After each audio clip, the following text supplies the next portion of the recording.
Hello, welcome back to what I think is going to be my final spoiler video of the Dune Part 2 movie. We have just seen Paul and Feyd-Rautha in a fight to the death, where Paul has persevered. We see Paul again as the reluctant Messiah. He's not happy. And he has just betrayed Chani. We see a look that's shared between Paul and Chani, and I don't know if you picked up on it, but this was a truly Fremen moment. Fremen are stoic, don't show emotions, must show strength at all times. Also calling back to the women being seen as equals to men. They are not demure. So you see a look shared between Chani and Paul. And although when he asked for Irulan's hand in marriage, she was so shocked that she was literally taken back by it. When he shares this look with her, she gives a look back to him where she is accepting, kind of, and is almost flipping him off at the same time. Like, what have you done? You told me until your last breath that you were mine, and you lied. And she walks out on him. And that is a very, very powerful character moment that we see for her. And she is done with him. So, as the viewer, you are feeling heartbroken in a lot of ways because in this film, Denis Villeneuve allowed for these characters to live and breathe. And as I saw earlier, who's the best character in this movie? Who's the best actor in this movie? Whoever is on the screen at that moment in time. That's very true. It's impossible to pick someone out. We see everyone at peak acting ability. So, we feel that heartbreak. We watched that love story blossom. We watched some very tender moments between the two of them. We see a special name used between Paul and Chani. She does not like her Fremen name, Sihaya, but that becomes special to him. Desert Springtime. So, this hurts on all levels. This hurts. Jessica is satisfied, but he's disgusted with her. I almost feel like at this moment he's disowning her. Like, you made me this monster. I'm now a monster. And we don't really know how she feels about it. I'm thinking satisfied. But it doesn't feel good in any way. She gets what she ultimately wants. What's sad about it is that she is still in control. She's in control, but she's still being controlled by the Bene Gesserit order. She's so indoctrinated that she hasn't let go of that. She is not freely thinking for herself, which is very sad. And we do have a really big Jessica stan with us, which is Gurney Halleck, who right along was advising Paul to use her manipulations to his advantage, which he didn't want to do. That wasn't him. He already said the only thing he wanted to do was stand with the Fremen and get that revenge for his father. And as written in prophecy, they said he will take to the Fremen as if one of their own. And I think that personally, he is feeling like that. He knows their language.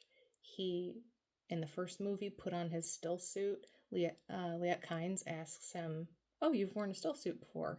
And he said, "No, it's the first time. It just felt natural to put it on that way." And she said, "Well, this is put on in desert fashion." Interesting. She knows prophecies too. And at one point she says, "Oh, I'm fine. I'm Fremen."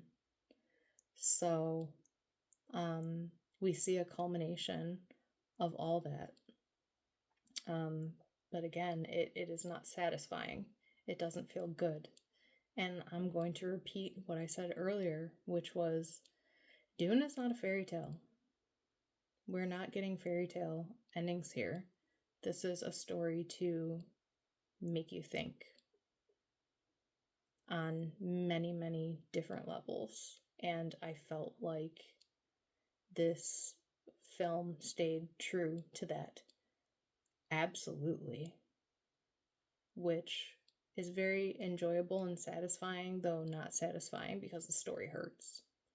So, I just want to say thank you, Denis.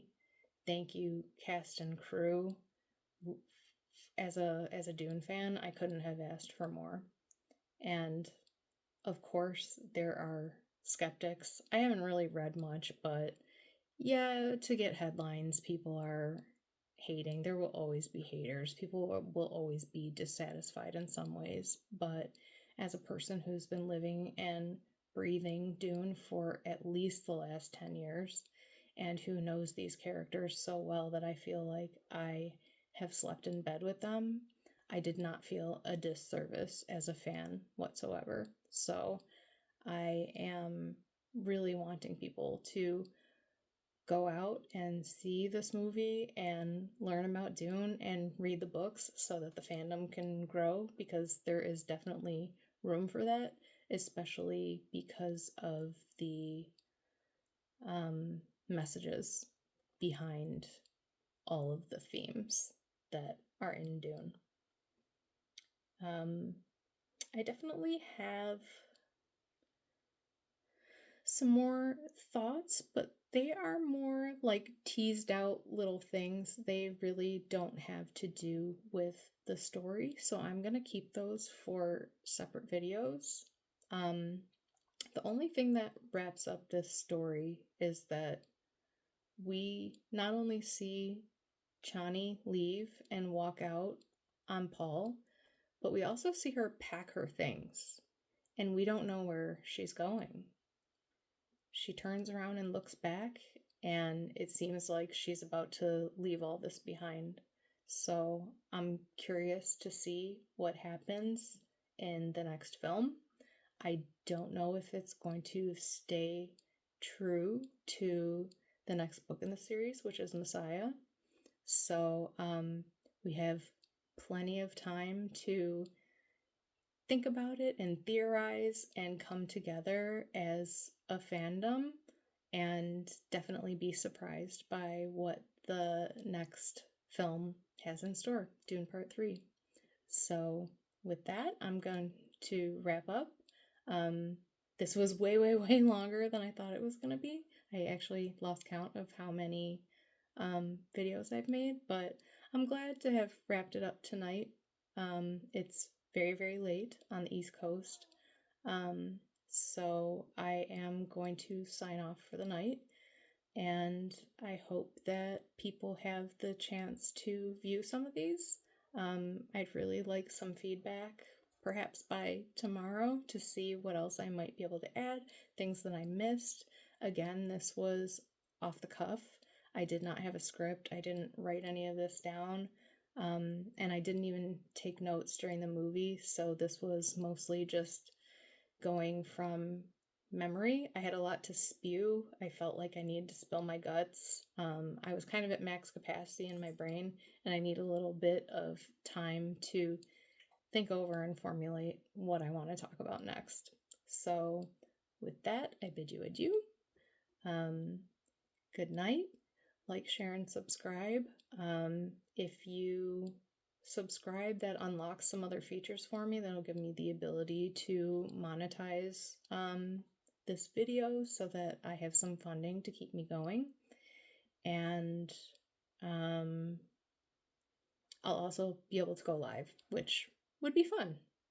Why not interact with people? Why not answer live questions? That would be really cool. I myself am a big part of multiple fandoms, so I like being able to interact and get to know the people who are the hosts of some beloved channels of properties that I have grown up with and follow as an adult, and even things that I've been introduced to. So I would really appreciate it if you're able to do that for me. Also, my PayPal is Jackie the Ripper if you would like to donate.